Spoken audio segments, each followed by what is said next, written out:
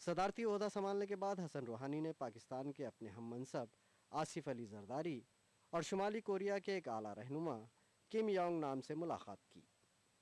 Bureau report, ETV news. Iraq में पुरतशद्दुद वाक़यात का सिलसिला जारी है। शनिचर को पेश आए मुख्तलिफ वाक़यात में कम अज़ कम 24 अफराद हलाक हुए हैं। शुमाली बगदाद में एक फ़ौजी काफ़िले को निशाना बनाकर बम धमाका किया गया। इस हमले में 9 फ़ौजी एहलकार मारे गए। ताहम हमले में एक आला फ़ौजी अफसर महफूज रहे। फ़ौजी अफसर staff lieutenant general Abdul Aamir Zaidi का कहना है कि उन्हें ही निशाना बनाकर धमाका किया गया है। तिकरीत में पेश आए दूसरे वाक़े में रोड के किनारे नस्ब करदा बम के फटने से एक शख्स और उसका कमसिन बेटा हलाक हो गया। इसके अलावा बाकुबा में मिलिटेंटों ने एक खातून और उसकी 2 बेटियों को फायरिंग करके हलाक कर दिया। महलूक खातून के मुतालिक कहा जा रहा है कि वो सिक्योरिटी फोर्सेस को मिलिटेंटों के बारे में जानकारी फराहम करती थी। अफगानिस्तान के जलालाबाद में हिंदुस्तानी कौंसल खाने के करीब किए गए खुदकुश हमले में 12 शहरी हलाक हुए हैं, जिनमें बेशतर बच्चे हैं, जबकि हमले में 24 अफराद जख्मी भी हैं। शुमाल मगरबी पाकिस्तान में मूसलाधार बारिश से काफ़ी तबाही हुई है। मुख्तलिफ वाक़यात में कम अज़ कम 38 अफराद हलाक और 50 से ज़्यादा जख्मी हुए हैं। मुल्क के तिजारती मरकज़ कराची के कई इलाके ज़ेर आब आ गए हैं, जहाँ 10 अमवात हुई हैं। कराची में बिजली सप्लाई भी मुतासर हुई है। महकमे मौसमियात के मुताबिक कराची में 115 मिलीमीटर बारिश रिकॉर्ड की गई है। हुकूमत ने इमदादी सरगर्मियों के लिए फ़ौज की खदमात हासिल की हैं। बारिश के बायस खैबर पख्तूनख्वा, गिलगित, बल्तिस्तान और पाक महफूजा कश्मीर के चंद इलाके भी मुतासर हुए हैं। टीम इंडिया ने जिम्बाब्वे के खिलाफ वनडे सीरीज 5-0 से जीत ली है। 5वें और आखिरी वनडे में टीम इंडिया ने मेजबान को 7 विकेटों से रौंद दिया। मैच के